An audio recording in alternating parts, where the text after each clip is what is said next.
L'Opel Mokka est un SUV au design remarquable, qui n'a pas eu besoin de changements majeurs pour rester dans l'air du temps.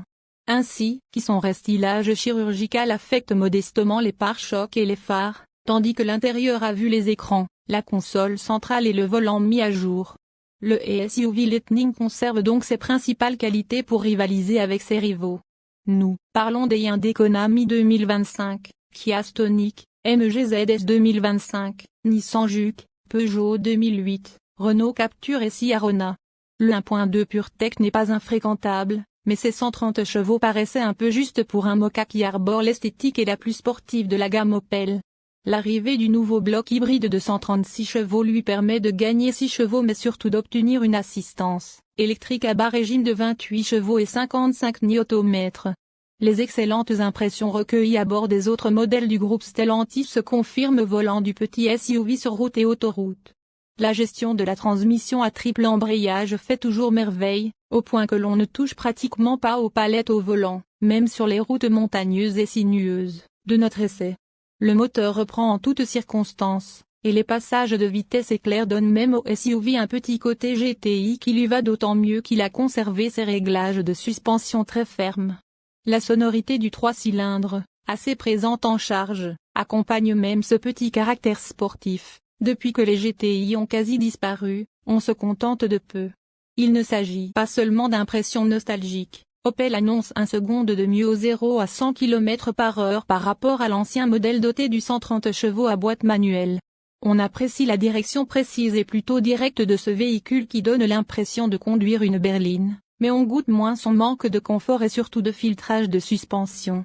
Comme sur le modèle non restylé, on peut compter le nombre de cailloux sur la route. Toujours au chapitre des récriminations, la transmission se montre un peu moins efficace en ville, où quelques à-coups se font toujours sentir. Comme ses cousins de chez Peugeot et Citroën, le Mokka manque de puissance électrique, si bien qu'il n'évolue qu'à très basse vitesse sans actionner son 3 cylindres. Cela ne l'empêche pas d'améliorer sa consommation sur nos routes d'essai exigeantes, où nous avons relevé un score très acceptable de 6,6 litres au 100 km. Lors des tests Euro NCAP, le Mokka a obtenu 4 étoiles sur 5.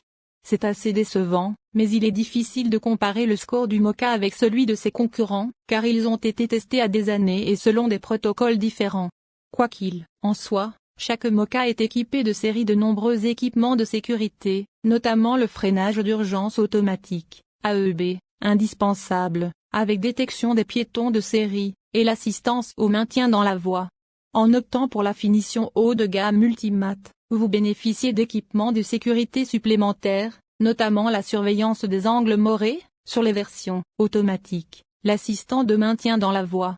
Le restylage du Mokka ne joue pas la révolution non plus dans l'habitacle, où le dessin de la planche de bord est inchangé. On remarque bien sur le nouveau volant, mais la plus grosse évolution esthétique concerne la console centrale. Elle adopte pour l'occasion la commande de transmission minimaliste bien connue de Stellantis, mais n'en profite pas pour gagner de nouveaux rangements. Si elle perd quelques boutons, l'essentiel est heureusement sauf. On conserve une platine de boutons pour les réglages de la climatisation, qui utilise d'ailleurs sans doute les dernières commandes issues de l'ère General Motors. L'autre changement important est l'arrivée du nouveau système multimédia Stellantis, enfin à la hauteur du design tout écran, du Mokka. Son ergonomie reste perfectible, mais il a le mérite de proposer une définition, des fonctionnalités et des graphismes actualisés, ainsi que la mise à jour OTA et le fameux assistant chat. La finition alterne le bon et le moins bon. Les contreportes adoptent des habillages façon cuir de bel effet, mais les plastiques du règne en mettre sur les surfaces hautes. De plus, l'insert de planche de bord en vrai plastique d'aluminium ne sera pas du goût de tous. Le Mokka n'a jamais été une référence en matière d'aspect pratique et d'habitabilité, et il l'est d'autant moins que ses concurrents ont beaucoup grossi. Avec ses 4,15 mètres de longue, le petit gabarit a logiquement des effets négatifs sur l'habitabilité arrière. Premièrement, l'accès est étriqué et, si la banquette est confortable, elle est peu spacieuse. Les adultes ont peu d'espace pour caser leurs jambes et se sentent aussi un peu confinés à cause de la haute ceinture de caisse réduisant la visibilité latérale. Quant au passager du milieu, il est pris au piège entre les deux autres. Et n'espérez point de banquette coulissante ou inclinable ici.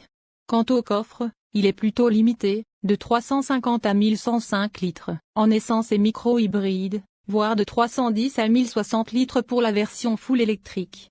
Bref, le Moka n'a pas la fibre familiale, soit 2 litres de moins qu'une Peugeot 2008.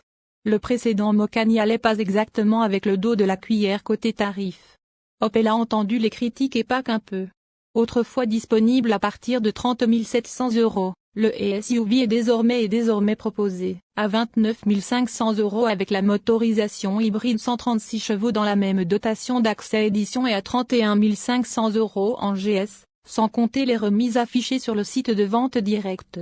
Pour rappel, le Peugeot 2008 fixe son prix de base à 30 900 € en dotation style, tandis que le Renault Captur hybride 145 Evolution annonce un tarif de 29 700 €.